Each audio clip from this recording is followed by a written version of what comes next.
I'm here because I am a roaring lion crying out righteousness. The tribulation has come to Israel. The land once flowing with milk and honey now flows with blood and tears. The tribulation has now come to Israel. And we now see kingdom against kingdom. We see it evidentially, and kingdom and nation against nation. For the past 6 months, under the leadership of the indicted criminal Benjamin Netanyahu, who's now prime minister, though he has been indicted, he is a first-class criminal who is now trying to, with his rule of the Knesset, to take all the power away from the courts, away from the judiciary in Israel, and put all that power in his hand to do exactly what he wants to do and potentially keep himself out of jail. He and Tribulation Trump are basically the same types of person. So if you look at what's happening in Israel, if Trump becomes president here in America, we're going to see the same kind of thing. For the last 6 months, tens of thousands, hundreds of thousands of Jews have been in the street because of the tribulation, having found its way to the land of milk and honey, is now the land of blood, fear, and tears. And there's a segment that came out of one of the broadcasts the other day that will best describe what Benjamin Netanyahu is doing and what he has accomplished so far, and what the suffering is now, what's happening there in Israel. I'm going to let you listen to this. I'll be right back. Mr. Engineer, leave my mic open. So, Ben, for people who are just tuning into this, why is Netanyahu pushing for these reforms, and how is he justifying it exactly at this point to the public? Well, first of all, you have to remember that Israel doesn't have a constitution like the United States does. So they have a legislature that is a single body, so no House and Senate, right? Just one body, the Knesset, and a prime minister who governs a coalition. And the only check on the power of that prime minister, essentially, has been either his coalition in the Knesset or the Supreme Court, which has played a role in intervening when there are laws that they believe go against the minority rights of Israeli citizens. And so what Netanyahu is doing is essentially saying, we want to remove any checks and balances in the Israeli system. We want to take away the Supreme Court's ability to overturn laws that are passed by the Knesset. That would leave him, the prime minister, as the sole authority, essentially an autocrat, in a system in which if he holds his coalition together, he can do anything without being subject to judicial review.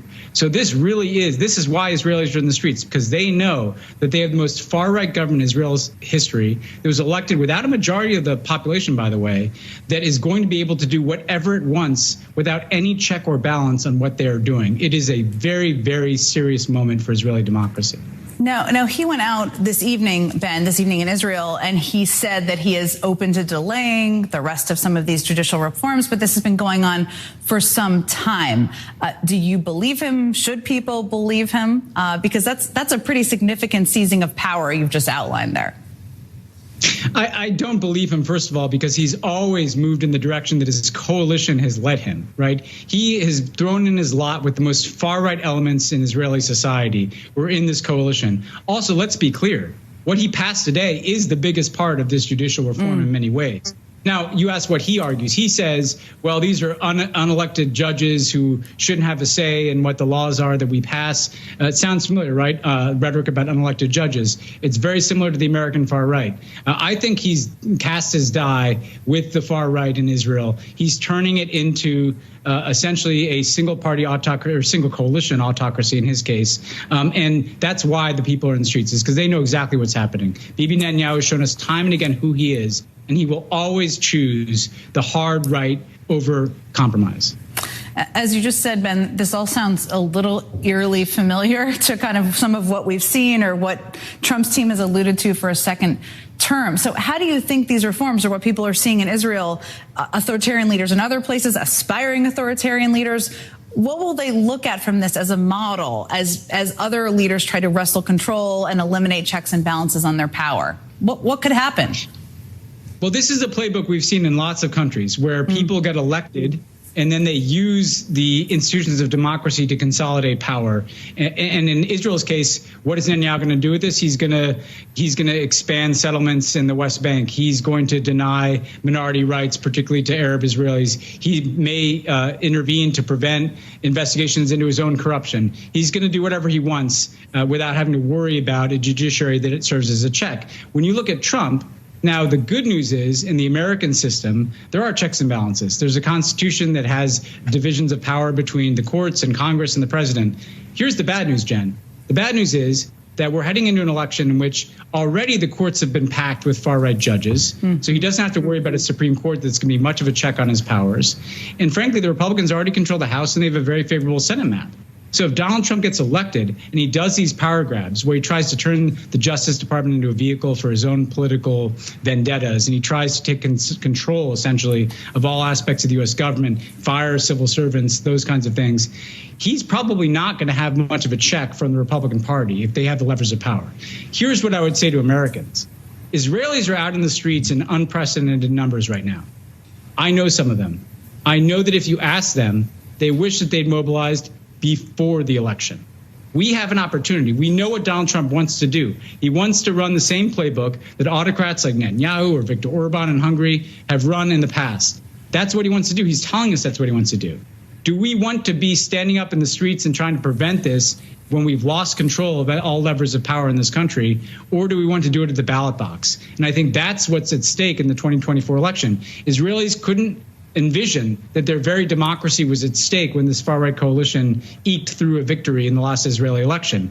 That's what's on the ballot in the United States, and we should have no illusions about it. These people are telling us what they want to do. They want to turn democracies into autocracies. So they've been marching in the streets, Ben, as you referenced, for weeks and weeks and weeks now, including over the weekend and even today. Even with Prime Minister Netanyahu saying he might delay, we'll see if that even happens. What are you watching for now? What should we expect? Where does this go?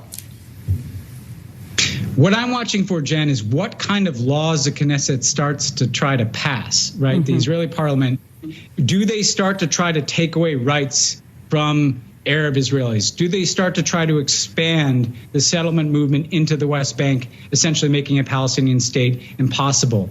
Do they start to try to infringe upon some of these people, or far-right legislators, have wanted to take away rights from gay people in Israel, from women in Israel? What do they do with the new powers that they've given themselves? That's what I'd be looking for. Pardon me. I don't know that Tribulation Trump is going to become president in 2024. But right now, there is nothing that can stop him. Not Joe Biden, not the Democrat Party, not Alexandria Ocasio-Cortez. Nothing. Right now, Trump is unstoppable. Now, I'm not prognosticating that he will. There could something happen within here and now. I mean, he could fall sick. I'm not saying that he will. But what I am saying, the tribulation is now come to Israel, the land that flowed with milk and honey. We never saw that kind of activity, and that footage that we showed you did not do the marching and the demonstration justice. They've been out there in the streets night and day by the tens of thousands, at times hundreds of thousands, for the past 6 months and have not gone home, protesting this autocratic, vicious, criminal takeover of Israel and its government by Benjamin Netanyahu. And I am not saying this because I'm anti-Jewish. I believe that that land belongs to Jews, but we're now looking at a criminal who is now seeking to become God in Israel, and he has actually accomplished that. Thing number two is that Benjamin Netanyahu would have not gotten this kind of power or gotten this far had it not been for the 4 years that Trump was in the White House, and America and Israel bow down to one another on reciprocal and mutual, if you will, benefits. And Trump moved the embassy from Tel Aviv to Jerusalem. He promoted Benjamin Netanyahu, which is now, because Benjamin Netanyahu was on his way to prison until Trump came along. And Trump wants to do the same thing. And so what the reporter just said there, it can be a prophecy to America, because if Trump becomes president, he's going to quash all constitutional rights. He's going to turn the government into a vehicle of revenge.